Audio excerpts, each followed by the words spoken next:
In this lesson, I'm going to show you how to use layers as clipping masks. In this case, we're going to use a colored layer to color our type.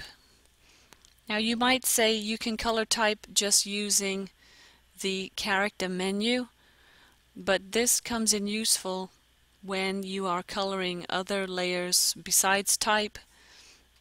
So I'm going to show you how to connect a layer to another layer and use one of those layers as a clipping layer. In this case, the type layer will be the clipping layer that will only allow the color above it to show through.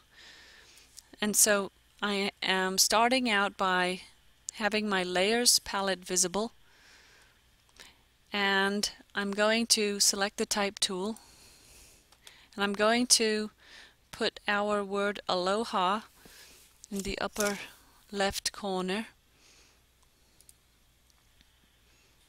I'm going to put this on a new layer.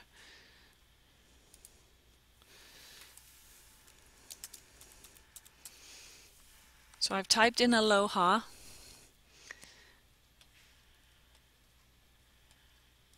Now I'm going to take the selection tool and deselect my type. And I'm going to come back to the layers palette and create a new layer. And I'm going to fill that layer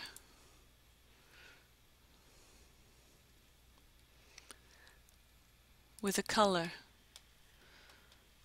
So in the contents, I'm going to choose color. Opacity is 100%. I'm going to go to the color so I can choose the color that I want. In this case, I'm going to choose a bright fuchsia. I'm going to click OK. And now my layer has been filled with the color that I just picked. But I only want the color to show through where the type exists, and so I want to make the type layer a clipping layer. And to do that, I press down the Alt key, and as I move my mouse to that line that divides those two layers, the icon changes. Then I click, and you can see that the fuchsia box takes a little jump over to the right there, and that indicates that it's now connected to the layer below it. And I've used a clipping layer so that that color only shows through where my type exists. And that's how you make a clipping layer